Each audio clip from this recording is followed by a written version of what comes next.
Vamos dar uma olhada aqui numa atividade de sinônimos, tá? Eu trouxe aqui para a gente ver uma atividade de sinônimos, uma atividade aqui escolar, tá? Pronto, aqui, tá na tela.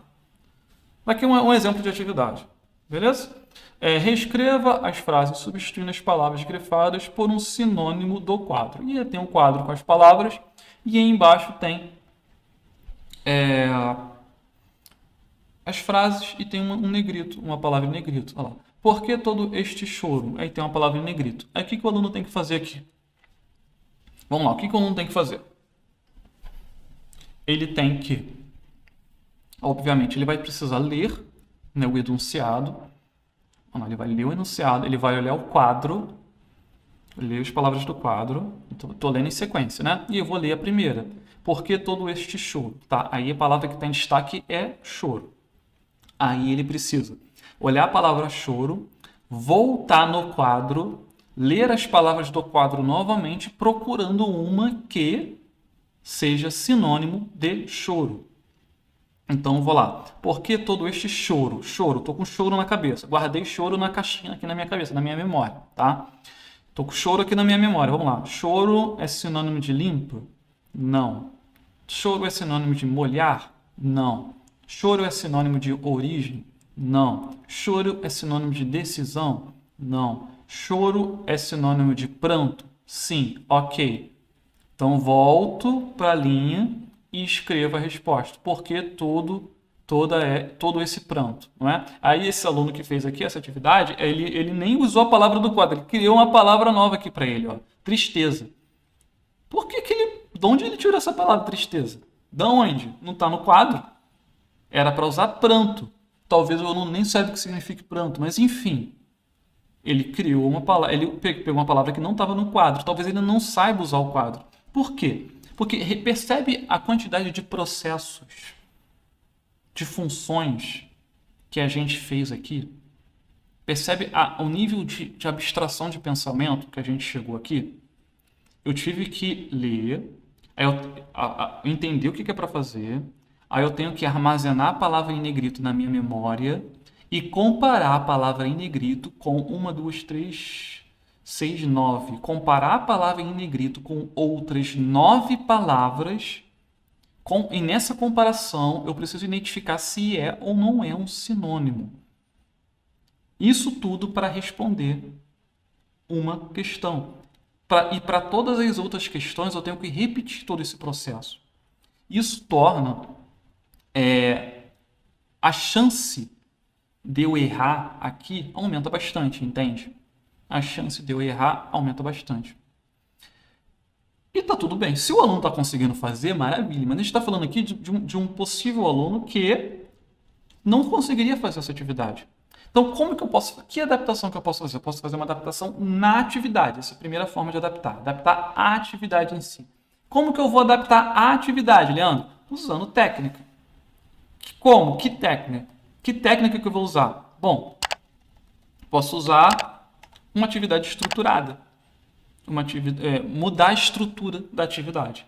Design estrutural da atividade, por exemplo. Por quê? Porque nessa atividade ele precisa ficar indo e voltando no quadro toda hora. Isso é um problema estrutural. Né? Nessa estrutura de atividade eu tenho que ir lá no quadro e voltar, ir lá no quadro e voltar, ir lá no quadro e voltar. Para algumas pessoas isso vai ser muito fácil.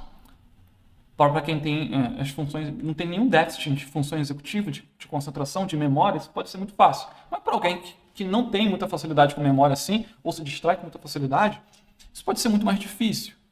Então, e ele vai não conseguir fazer, vai se enrolar e vai fazer besteira, vai começar a ter comportamentos inadequados e todos os problemas decorrentes do erro.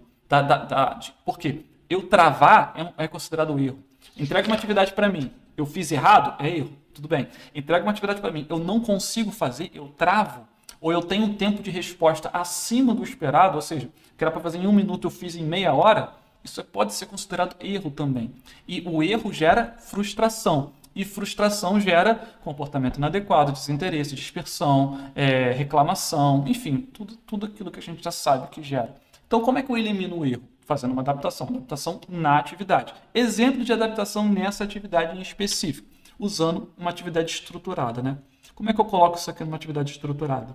Ó, esse aqui não tem uma estrutura específica, entende? Isso aqui é uma estrutura, tá? É uma estrutura. Só que é uma estrutura que exige muita ida e volta, ida e volta, ida e volta. Entende? É igual eu tivesse na cozinha fazendo meu almoço e a despensa ficasse a 10 metros de distância. Ou seja, eu estou ali preparando a comida na bancada, aí precisei de um sal. Aí eu vou lá 10 metros e volto com sal. Aí estou lá preparando a comida, precisei do óleo. Eu vou lá 10 metros, volto o óleo. Aí agora precisei de uma espátula. A espátula não está ali, está 10 metros de distância. Oh, meu Deus do céu. Eu consigo fazer? Consigo. Mas eu vou ter mais dificuldade, entende? Vou ficar irritado. Não irrita? Irrita. Tem necessidade de ficar 10 metros de distância as coisas? Não tem. Então, nessa atividade é a mesma coisa. A gente colocou a despensa a 10 metros de distância da cozinha. Tem necessidade? Não tem. Dá para fazer? Dá. Mas não irrita? Irrita. Não é? A troco de quê? A troco de nada. Por quê? Porque a organização da atividade não vai mudar em nada o que o aluno sabe ou o que ele deixa de saber sobre os sinônimos, entende? Não é? Então, vamos mudar a estrutura? Vamos. Exemplo. Aqui tem um exemplo. Ó. Esse aqui é a mesma atividade. Eita, peraí que eu não estou vendo aqui. Oh, meu Deus. Pronto. Só que, ó, ela está estruturada de forma que o meu aluno não tem que ir lá e voltar. Olha como é que estava antes. Eita. Estava assim, ó. Ele tinha que ir lá em cima. Ó, por que todo esse choro? Vai lá em cima e procura. Ou seja, a cozinha está aqui, eu vou lá da despensa lá no outro andar. Aqui não, aqui eu coloquei tudo pertinho de mim. Entende? A chance de eu passar raiva aqui diminui. E aí a chance do seu aluno não fazer comportamento inadequado, se manter concentrado, se manter aprendendo, aumenta. A chance dele apresentar sinais de sucesso aumenta. Por quê? Porque ele conseguindo fazer a primeira, ó, por que todo esse choro? Ele olha para o lado, tem o quê? Caro e tem pranto. Poxa, aí ele vai pensar, eu posso nem saber o que é pranto, mas caro eu sei o que é. Já ficou mais fácil. Entende? Ó, Lúcia e Ana não são irmãs, mas são semelhantes. Ah lá, comum e parecidos. Poxa, parecidos, faz mais sentido.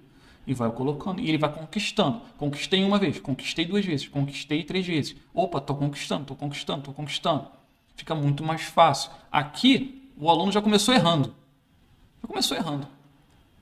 Entende? Aqui, ele já começa conquistando. Mas, poxa, Leandro, isso é só uma mudança estrutural. Tem mais técnica para adaptar a atividade? Claro que tem. Você pode adaptar a atividade usando, por exemplo, modelagem ou ajuda visual. Ajuda visual é uma técnica, modelagem é outra. Tem a estrutura a estrutura é legal. Mas você pode usar modelagem ou ajuda visual. Isso aqui é o exemplo. A mesma atividade, só que com modelagem. O que é modelagem? Eu estou dando um exemplo aqui para o aluno. Aqui é uma modelagem do nível visual, né? Está feito a primeira questão. Tem uma seta indicando ali a palavra escolhida. E tem uma imagem que me ajuda a entender a palavra principal da questão em si. Tudo dentro de uma estrutura, entende? Nessa segunda estrutura. E aí a gente já sobe o nível da adaptação de atividade. Entende? E a chance do meu aluno apresentar sinal de sucesso aqui aumenta muito. Sem ele precisar me pedir ajuda, que é o mais importante. Toda vez que o aluno para me pedir ajuda, a gente quebra a confiança dele um pouquinho. Se ele conseguir fazer sozinho, ele vai se achar. E a gente quer que o aluno fique se achando mesmo. Porque o aluno se achando faz a atividade sozinho. Nosso objetivo aqui nessa live é falar de autonomia. Autonomia é o quê? É a pessoa conquistar, a pessoa realizar, a pessoa fazer, a pessoa se sentir capaz. Entende? Isso é um outro tipo de adaptação de atividade. Com mais técnica. No mesma folhinha, só que com mais técnica. Parece simples, né? Mas tem toda uma estrutura aqui por trás. Tem embasamento. Tem modelagem, tem ajuda visual. A escolha das imagens, ela não pode ser feita de qualquer maneira, tem que ser de acordo com o repertório do aluno, dentro do conhecimento do aluno. A escolha das palavras da atividade, você pode mudar as palavras, só mudando às vezes a palavra que você está trabalhando, já fica mais fácil para o aluno, já aumenta a chance de sinal de sucesso. Isso é um tipo de adaptação na atividade.